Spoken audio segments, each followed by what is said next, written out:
Hello and welcome to this week's Battle of the Ports. This week we are taking a look at Sega's 1988 arcade 4-player hit, Hot Rod, which ran on Sega's System 24 board. That's the same board that ran games such as Crackdown, Bonanza Brothers and Gain Ground. The main goal of the game is to race against up to 4 players on a variety of tracks.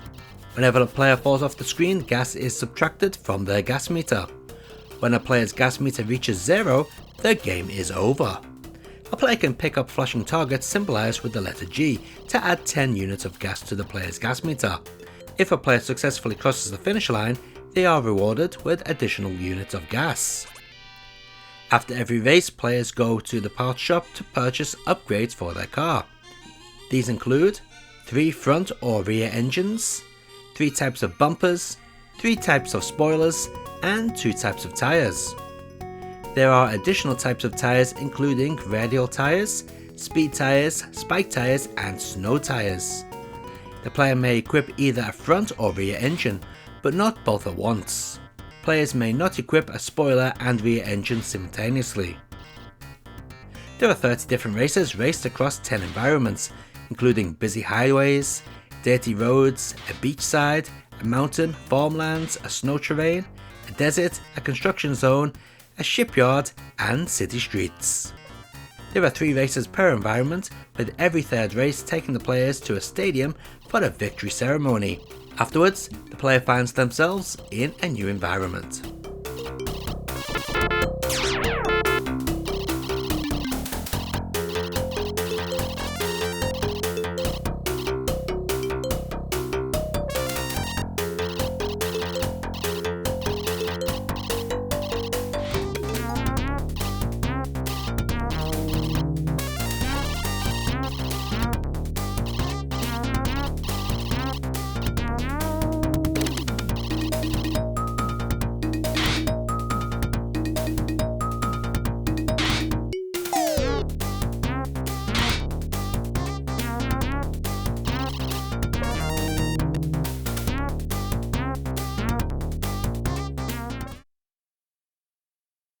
The first port we're going to take a look at is for the Atari ST, and first impressions are good.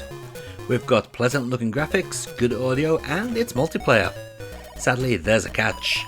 The game playing area is too zoomed in, making it very easy to be scrolled off the playing area. It also makes navigating the courses much more difficult. The actual tracks don't follow the arcade order either, nor do they fill the screen. But then again, how often does an Atari ST or Amiga game actually fill the entire screen? Now, I know I suck at this game, but that isn't the reason why this is so difficult.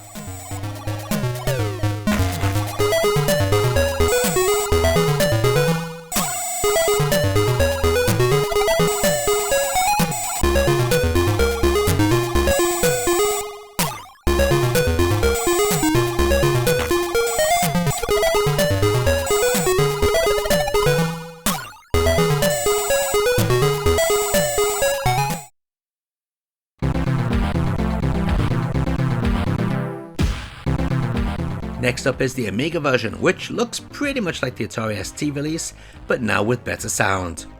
It still has all the same flaws as the ST, such as zoomed in view, wrong track order, tiny playing window, and always getting stuck to the side of the road.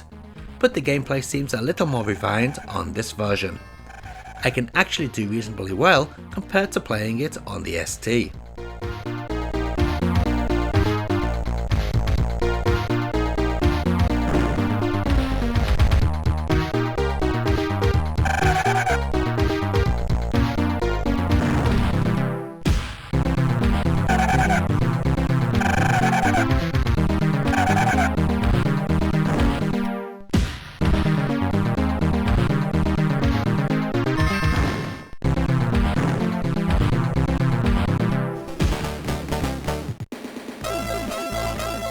Time to take a look at the 8-bit ports, and boy, does this Commodore 64 version really show up the Amiga and Atari ST with its sprite scaling cars.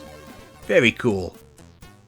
As for the game, well, yeah, it is a pretty good attempt. Things are a little smaller, making it easier to navigate, and the speed seems closer to the arcade version. Sadly, it is very easy to get stuck on the walls, but besides that, this may just be the best playing version so far.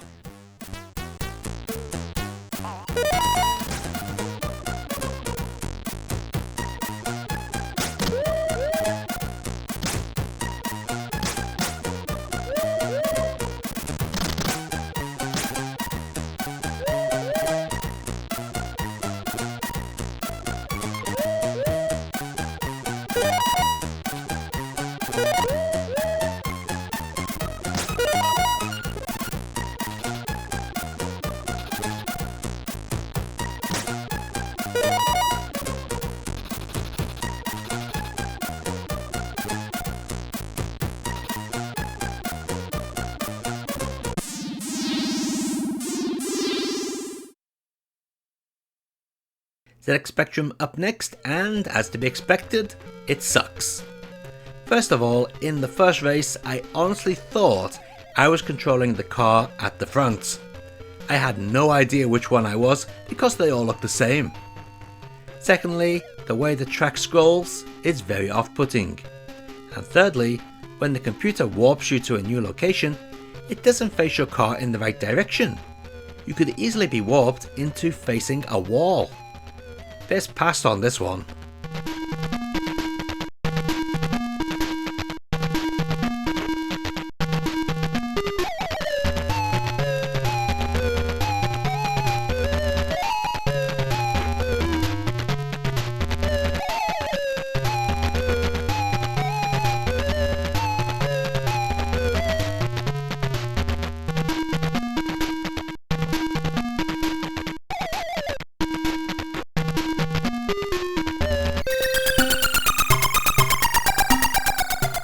Well, if I thought the ZX Spectrum version sucked, then this Amstrad CPC version sucks balls.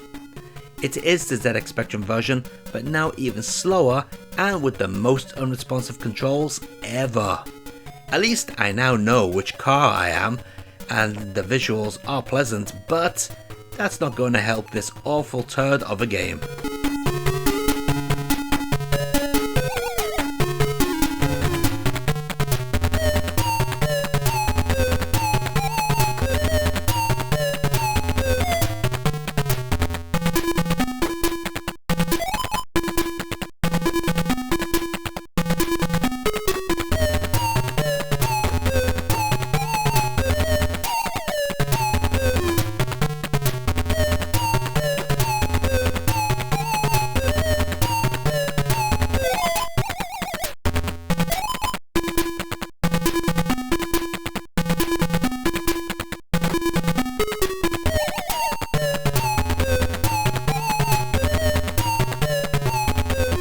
And let's take a look at all those versions of Hot Rod running side by side.